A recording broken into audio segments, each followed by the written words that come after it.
Hi, we're going to talk a little bit in this video about mindfulness practice, why I strongly recommend it, and how to go about getting yourself into one if you're not already in one. Without much ado, I'm going to go ahead and turn to our slide set. By the end of this video, you should be able to recognize at least 3 types of mindfulness practice, some of which you might already have tried.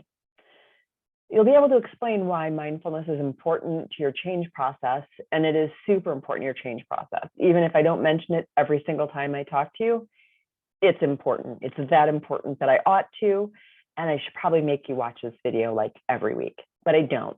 So this is my big sales pitch. It's super important. Number 2, you're going to tell us why by the end. You're also going to describe how to go about starting and expanding a mindfulness practice of your own, since it's super important to your progress. So what I want to say is experience is the best teacher. So right now, we're going to do a little bit of mindfulness together. And you might be mindful that I'm having either allergies or the beginning of COVID. I'm not sure yet, but I'll let you know when you watch this video. But, despite all what may or may not be about to happen next, you and I right now, whenever you're watching this, can just tune your attention inward. You can soften your gaze or allow your eyelids to close. And allow your attention to rest with your breath. Or if that's not comfortable, you can focus on the sensation of your feet on the floor.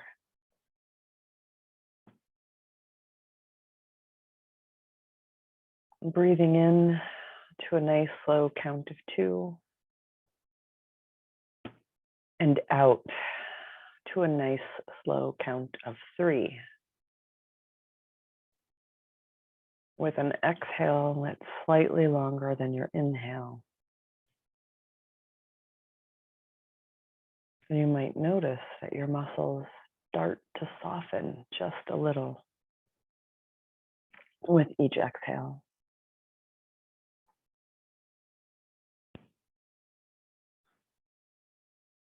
That feeling of solidness under your feet,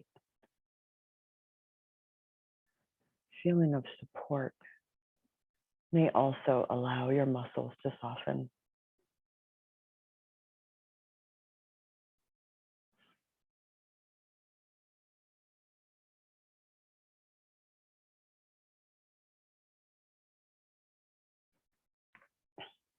Possibly thoughts are coming into your head.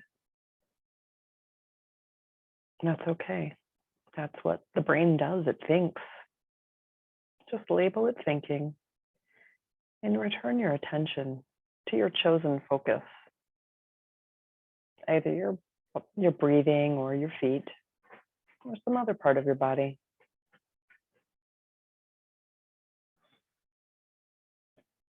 And every time you get distracted, just say thinking.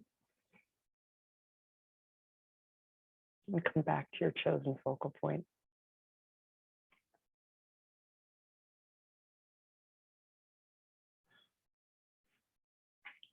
As you begin to create a relaxation response in your body, you might need to shift a little bit or adjust position.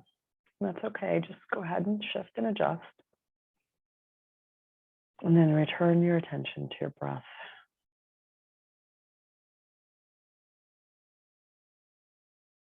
Or to the soles of your feet.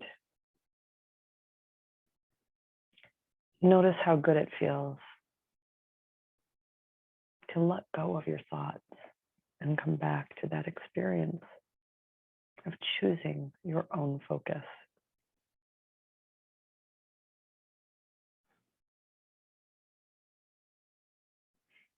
You can create this little bit of peace whenever you want to by just letting go of thoughts and returning to your focus. You can take this experience with you, and when you're ready, you can allow your eyelids to open. Mindfulness is many forms. The one we just practiced is most similar to Vipassana or breath-focused mindfulness. And this is done with a little bit of sensitivity to trauma, a little bit of awareness of trauma. For some people who have a trauma history, paying attention to your breath is going to make you a little more stressed out. So you can shift that awareness or that focal point to some other aspect of your body. Mindfulness-based stress reduction is a specific curriculum that is based in mindfulness, but it's really about reducing the stress response that you experience in your life. Some people do a walking meditation, or other people do a metta meditation, or what's known as a loving kindness meditation. And there are like whole tons of guided imageries out there. There are apps for that, in fact, many of them. So there are many, many forms of mindfulness. I don't really have a huge preference of which one you do, and I will use different ones throughout the course of whatever coaching you're involved in, whether it's mindful dating or whether you're here for private coaching for your personal and professional success. So we use different meditations for different purposes. And I'm not really fixated on one, and I hope you're not either.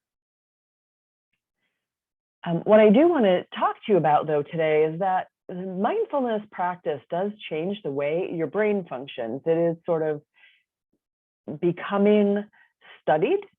And the book I'm getting all of this from is Altered Traits, and that is on my bookshelf in bookshop.org. Highly recommend that you either buy it, not necessarily from bookshop.org, although I hope so, or that you can check it out in the library and just familiarize yourself with the benefits of mindfulness. Because I think if you know the depth of how much this will change your mind, literally the way you think, you'd totally hop into mindfulness-based practice. So an Israeli group found that teaching loving kindness meditation lessened harsh thoughts and increased self-compassion. And they found that this change happened in a minimum of 7 minutes a day. So that's pretty amazing. You will have fewer self-critical thoughts and a lot more self-compassion. And self-compassion is linked with feeling happier and actually having better relationships. Also, being able to be persistent through difficult times. So 7 minutes a day of loving kindness thoughts will help you with that. You can also change your relationship with your emotional world, change your relationship with your feelings. Breath-focused meditation turns down the volume on intense emotions. So when you teach yourself to come back to your breath and let go of thoughts, let go of negative thoughts, positive thoughts, any kind of thoughts, let go of a bodily sensation, you turn down the volume on intense emotions. When you practice a metta or loving kindness-based meditation, you turn up the volume on your ability to connect to other people, which improves relationships. So that's amazing. You can change your relationship with the feeling of loving kindness by practicing it. You can rehearse that feeling for your benefit and for the benefit of relationships with people that you care about, and even some you don't. And here's some science behind it. The default mode in our brain says that with nothing else to capture our attention, the brain just sort of runs negative. So the unattended mind tends to go dark, tends to go really negative. A wandering mind is an unhappy mind. And that's also from a study cited in Altered Traits. We also know that it's possible to rewire the default mode. So to train ourselves to get unhitched from those negative thoughts. So the simple move of noticing when your mind has wandered and then coming back to your breath has been shown to inhibit incessant self-chatter, or in other words, it blocks that negative self-talk, that's just sort of chattering mind, the monkey mind that's going on all the time. So in the Buddhist tradition, you might hear monkey mind. Some people call it the inner gremlin. Some people might call it a negative part. You can call it whatever you want, but it's that negative self-talk that you hear in the back. And you can start to rewire your default mode so that you have less of that. And I jokingly say this is going from self-limiting belief to self-liberating belief, or I say that you are literally brainwashing yourself. You are cleansing those negative, unwanted thoughts and putting in thoughts that you do want, more positive, uplifting thoughts, more growth-oriented thoughts. So how does mindfulness help you change? There are many tools that you're going to be acquainted with, and mindfulness will help you make the most of all of these tools. So first of all, the self-assessment. You're going to do a lot of those in Module 2. You'll do numerous self-assessments and throughout. So Module 3, Module 4, Module 5, you're going to be self-assessing this whole way, looking at who you are, where you are in your life, what you've got going for you. And mindfulness will help you get accurate with that. Mindfulness will also raise your self-awareness, especially when we're starting to talk about mindful communication in Module 3, but you're going to become more aware of what's happening around you and within you and how you feel about it. Mindfulness will also help you manage tense emotions. So that's called self-management. This is super helpful because you'll start to notice that some of your reactions or reactivity is about this negative self-talk in the back of your head, which is either chatter about you or about someone else. And knowing that that mental chatter is there and having the practice of unhooking from it will be super important. And also when you unhook from it, to be able to use the tools that you're learning in coaching, in particular, mindful communication or compassionate communication, using the skills of requesting that which would enrich life, for example. Knowing when you're about to repeat a pattern and intentionally choosing a different pattern. Mindfulness practice will help you with all of these things. And the thing about mindfulness practice is you really have to practice so that you can use this skill when you need it. You wouldn't expect like Simone Biles to just show up at the Olympics without ever having practiced. And some of the times in your life that you'll be using mindfulness tools are sort of the equivalent of your Olympics, or maybe your qualifying events to get you to the Olympics. Maybe you have to ask for a raise. Maybe you're on a date with somebody that you're really into and you need to let them know that you're looking for a long-term commitment. Maybe you have to have a difficult relationship with your partner. Any of those topics are game day for you. So you really have to practice on a regular basis so that you have those skills when you're ready. Now, to get this habit or this practice, I recommend that you start low and go slow. Start with about 5 minutes a day. Now, for most people, picking the same 5 minutes every day is going to be the way to go because you can get it on your calendar and get it in your routine. For other people, you're just going to have to tuck that 5 minutes in here or there whenever you have them, but you're going to hold at about 5 minutes a day for at least a week. And the key really is to find a time or create a time or have it in your mind that you're going to tuck these times in anytime you can. By the end of week 2, grow your practice to about 10 minutes a day. And I suggest growing it, if you have a set time in your calendar, start with 5 and then move to 6. And then the next day, 7. And then the next day, 8. And the next day, 9.